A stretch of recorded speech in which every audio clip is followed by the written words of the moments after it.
Taw and the fitness at Inishtig on the River Nore. It's in 3 parts. I'm going to read the 3 parts. Noon.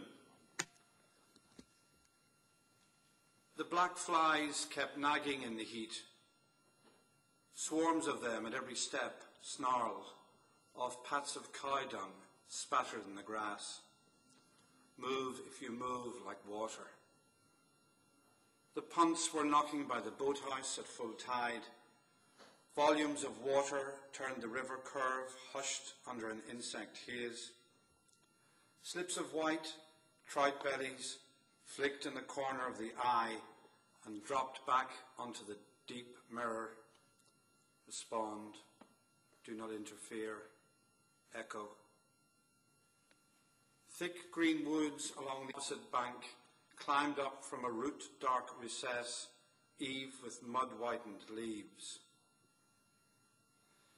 In a matter of hours, all that water is gone, except for a canal near the far side, muck and shingle and pools where the children wade, stabbing flatfish.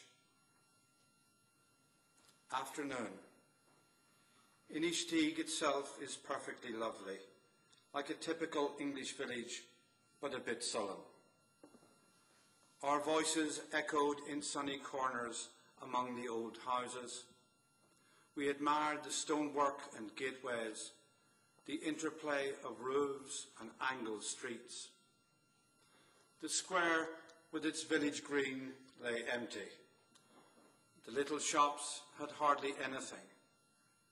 The Protestant church was guarded by a woman of about 40, a retainer, spastic and indistinct, who drove us out. An obelisk to the Brownsfords and a Victorian Celto-Gothic drinking fountain, erected by a Tag widow for the villagers, erected in the centre. An astronomical-looking sundial stood sentry on a platform on the corner where High Street went up out of the square.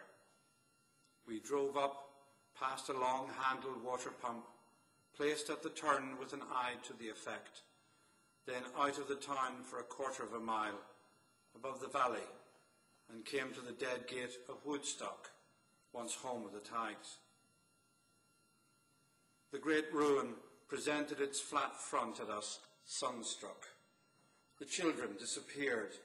Eleanor picked her way around a big fallen branch and away along the face towards the outbuildings. I took the grassy front steps and was gathered up in a brick-red stillness.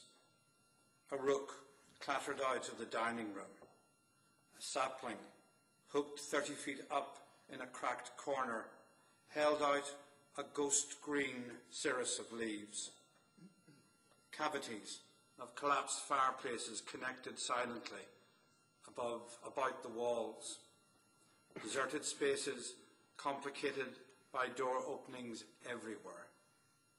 There was a path up among bushes and nettles over the beaten debris, then a drop where bricks and plaster and rafters had fallen into the kitchens, a line of small choked arches, the pantries, possibly. Be still, as though pure. A brick and its dust fell. Nightfall.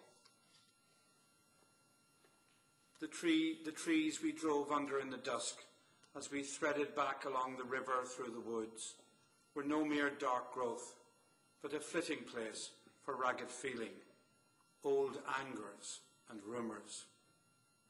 Black and tan ghosts up there, at home on the Woodstock heights, an ironmouth scanning the Kilkenny road, the house gutted by the townspeople and burned to ruins. The little ford we met and inched past, full of men we had noticed along the riverbank during the week, disappeared behind us into a 50-year-old night. Even their caps and raincoats.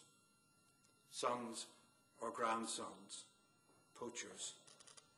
Mud-tasted salmon slithering in a plastic bag around the boot, bloodied mussels disputed since King John. The ghosts of daughters of the family waited in the uncut grass as we drove down to our mock Austrian lodge and stopped. We untied the punt in the half-light and pushed out to take a last hour on the river until night. We drifted but stayed almost still. The current underneath us and the tide coming back to the full cancelled in a gleaming calm, punctuated by the plop of fish.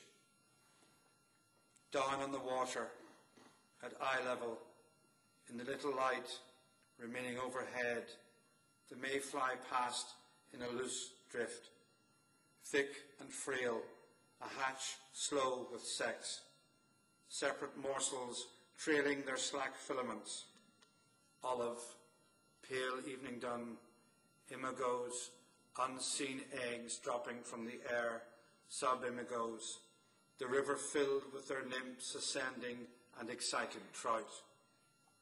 Be subtle as though not there. We were near the island, no more than a dark mass on a sheet of silver, when a man appeared in mid-river, quickly and with scarcely a sound, his paddle touching left and right of the prow, with the sack behind him. The flat cot's long body slid past effortless as a fish, sinewing from side to side as he passed us and vanished.